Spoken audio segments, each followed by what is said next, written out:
Stunning new report that the Justice Department has been building a database that tracks the movements of millions of cars around the nation.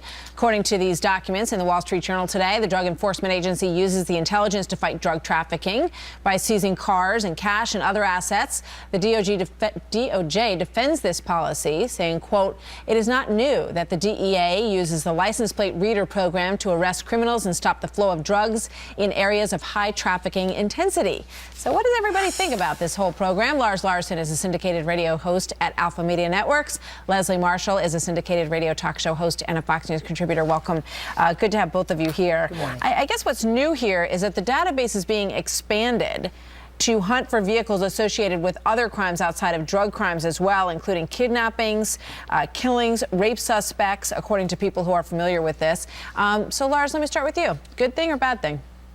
Well, I'm ambivalent about this because while I think it's outrageous that the government would keep files on law-abiding citizens, it's completely understandable why they're doing it for law enforcement purposes, and in all likelihood, it would be found to be completely legal and probably completely constitutional. The idea that you can take a picture of anybody's license plate anywhere in America, you can do that, I can do that. I'm sure Fox News takes lots of pictures every day of people who never gave permission for their pictures to be taken. That's legal. The problem is that we have an administration where the president gives lip service to the idea that we all love our civil liberties and he'll do everything he can to protect them, while at the same time the government is doing this. But unless you were to outlaw the government doing it, and let me tell you what would happen next. Private companies also gather this kind of data, primarily to find deadbeats who don't make their car payments on time and to repo cars. So if the government were outlawed from doing it, if Congress said no, the private companies would gather the data and they would sell it to the government. So I don't see a way around it. You point to something that I think about a lot, and that is that we are literally drowning in data. I mean, everybody is collecting so much data across this country. And Leslie, my only hope when I read these stories is, are we using it effectively? Because otherwise, it's a big CYA operation.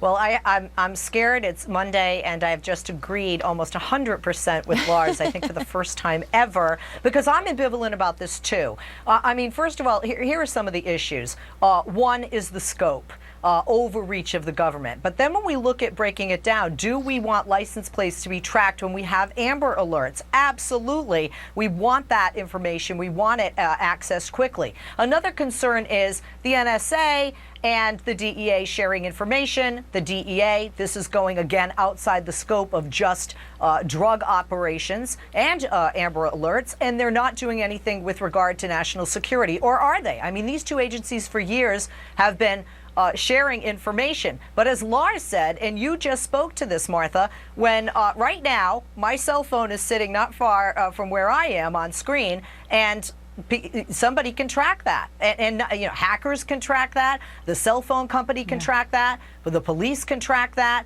So our license plates, the DMV knows our information, our names, our addresses, our height, our weight, has a picture of us. I'm not surprised, but it is uncomfortable because, of course, we feel it's a slippery slope.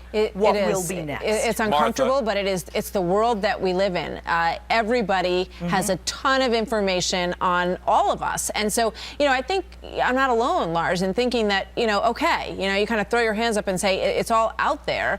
But I would love to know that we're connecting the dots when it comes to criminals, when it comes to terrorists. Are these agencies using all of this information in an effective, connect the dots kind of way, or is it all just, to have reams and reams of stuff and say, we're doing the best we can?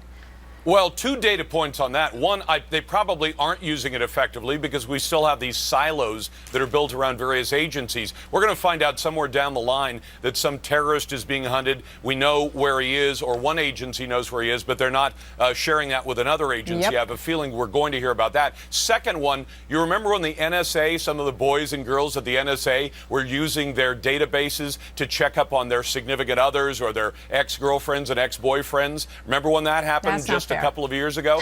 Assume that all of this data will be abused by people in government, if not by the NSA, then say by the IRS to go after Tea Party groups or something. Unplug if you really want to be private. That's the only way to do it. Lars and Leslie, thank you very much. Great to see you. Thanks, Martha. Busy news.